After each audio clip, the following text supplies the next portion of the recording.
Balaão e a jumenta. O deserto estava em silêncio, mas a notícia da aproximação do povo de Israel corria veloz entre as nações. Eles já não eram apenas um grupo de ex-escravos. Eram uma multidão imensa, organizada e guiada por um Deus poderoso que já havia derrotado reis e exércitos. Sua fama crescia como uma tempestade que ninguém podia deter. Balaque, rei de Moabe, observava o avanço dos israelitas com temor em seu coração. Ele ouvira falar de como o Egito, a nação mais poderosa da época, havia sido humilhado por aquele Deus. Também sabia que reis vizinhos tinham sido derrotados sem piedade. Os moabitas tremiam diante da ideia de enfrentar esse povo. Balaque sabia que não tinha força militar para resistir. Então buscou outro caminho. Enviou mensageiros para chamar Balaão, um profeta conhecido em toda a região. Balaão era respeitado porque o que dizia se cumpria. Suas palavras tinham peso espiritual. E Balaque acreditava que se Balaão amaldiçoasse Israel, eles perderiam sua força. Os mensageiros chegaram até a casa de Balaão, trazendo presentes e honrarias. Disseram ao profeta que Balaque lhe ofereceria riquezas, posições e honra se apenas amaldiçoasse o povo de Israel. Balaão ouviu atentamente e pediu uma noite para consultar o Senhor. Naquela noite, Deus falou com Balaão de maneira clara e firme. Disse-lhe que não fosse com aqueles homens e que não amaldiçoasse Israel, porque aquele povo era abençoado. Balaão transmitiu a resposta no dia seguinte. Disse aos mensageiros que o Senhor o havia proibido de ir e que não poderia amaldiçoar o povo. Os enviados voltaram a Balaque, mas o rei não desistiu. Mandou novos príncipes, ainda mais honrados e com promessas maiores. Eles ofereceram riquezas imensas, dizendo que Balaão teria tudo o que desejasse se apenas realizasse o pedido. Balaão, mesmo já sabendo a vontade de Deus, pediu novamente uma noite para consultar o Senhor. Deus, então, permitiu que ele fosse, mas com uma condição muito clara. Só poderia falar o que ele ordenasse. Balaão levantou-se cedo, preparou sua jumenta e partiu com os príncipes de Moabe. Seu coração, no entanto, estava dividido entre a obediência e a ambição das riquezas. Enquanto seguia a viagem, a ira de Deus se acendeu contra ele. O Senhor enviou o anjo do Senhor para se colocar no caminho como adversário. Balaão, cego espiritualmente, não conseguiu enxergar. Mas a jumenta que montava viu o anjo de pé, com uma espada desembainhada em mãos. A jumenta desviou-se do caminho e foi para o campo. Balaão, irritado, bateu nela para fazê-la voltar. O anjo avançou e se colocou em um estreito entre muros de vinhas. A jumenta, assustada, apertou-se contra a parede e machucou o pé de Balaão. Mais uma vez, ele a espancou. O anjo seguiu adiante e ficou em um lugar ainda mais estreito, onde não havia como passar. A jumenta, sem saída, simplesmente deitou-se debaixo de Balaão. Cheio de fúria, o profeta a golpeou com seu cajado.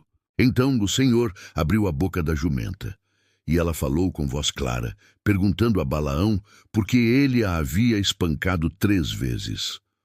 O profeta, tomado pela raiva e sem se dar conta do milagre, respondeu como se fosse natural que um animal falasse. Disse que estava irado porque ela zombava dele e que se tivesse uma espada, a mataria. A jumenta replicou com ternura e firmeza. Lembrou a Balaão que sempre o havia servido fielmente desde o início e nunca havia agido daquela forma antes. O coração do profeta começou a se abalar diante daquelas palavras.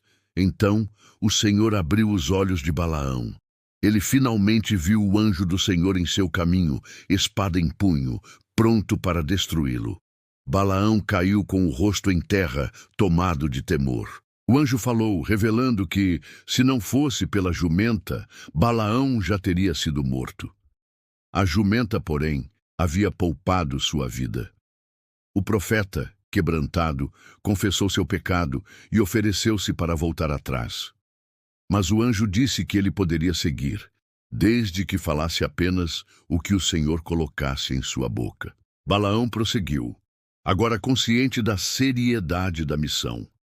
Quando chegou a Balaque, o rei o recebeu com grande expectativa.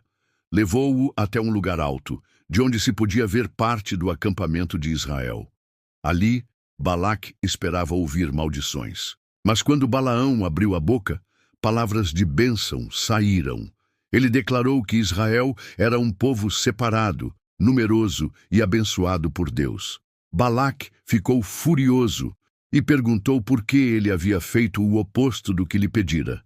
Balaão respondeu que só podia dizer o que o Senhor colocasse em seus lábios. Balaque tentou novamente, levando-o a outro monte, de onde se via uma parte diferente do povo. Novamente, ofereceu sacrifícios e esperou a maldição.